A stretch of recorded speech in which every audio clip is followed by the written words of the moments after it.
আপা আর আসবে না, কাকা আর আসবে না। চট্টগ্রামে পুলিশ সুপারের এমন বক্তব্য নিয়ে চলছে নানান আলোচনা ও সমালোচনা। এর মাধ্যমে রাজনৈতিক দল বা সংগঠনের আনুগত্য পাওয়ার চেষ্টারই পুনরাবৃত্তি বলে অভিযোগ করেছেন কেউ কেউ। এছাড়া একজন সরকারি চাকরিজীবী এভাবে রাজনৈতিক বক্তব্য দিতে পারেন কিনা এ নিয়ে উঠেছে প্রশ্ন। এই বক্তব্য নিয়ে নানান মাধ্যমে আলোচনা সমালোচনা চললেও এ বিষয়ে কোনো কিছুই জানেন না বলে দাবি স্বরাষ্ট্র উপদেষ্টার।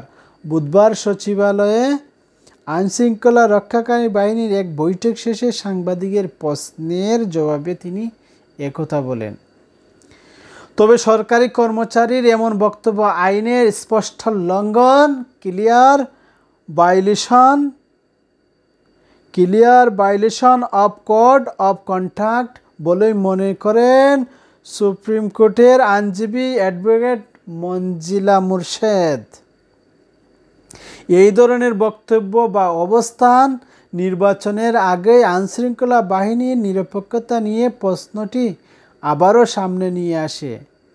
সরকারি কর্মকর্তাদের এমন আচরণ অতীতের সরকারকে বিতর্কিত করেছে, এখনও করবে বলেই মনে করেন বিশেষজ্ঞরা। যদিও তারা বলছেন অতীতে রাজনৈতিক দলগুলো নিজেদের স্বার্থে প্রশাসনকে ব্যবহার করার চিন্তা থেকেই দলীয়করণের বিষয়টি ছিল, কিন্তু অন্তর্বর্তী সরকারের তেমন উদ্দেশ্য থাকার কথা না। এমন ঘটনায় যদি অ্যাকশন না নেওয়া হয় তাহলে আজকে একজন বলেছে, কালকে আরেকজন বলবে, এরপর 100 জন বলবে বলে মনে করেন সাবেক সচিব আবু আলম শহীদ খান।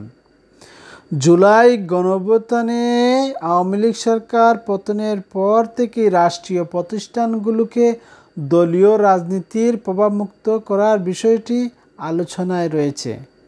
বিশেষ করে অতীতের নানান পদক্ষেপ বিতর্কিত হয়ে পড়া পুলিশ ও প্রশাসনের সংস্কার আলাদা কমিশন গঠন করেছে অন্তর্বর্তী সরকার। তারপরও পুলিশ এমন বক্তব্য দিচ্ছে।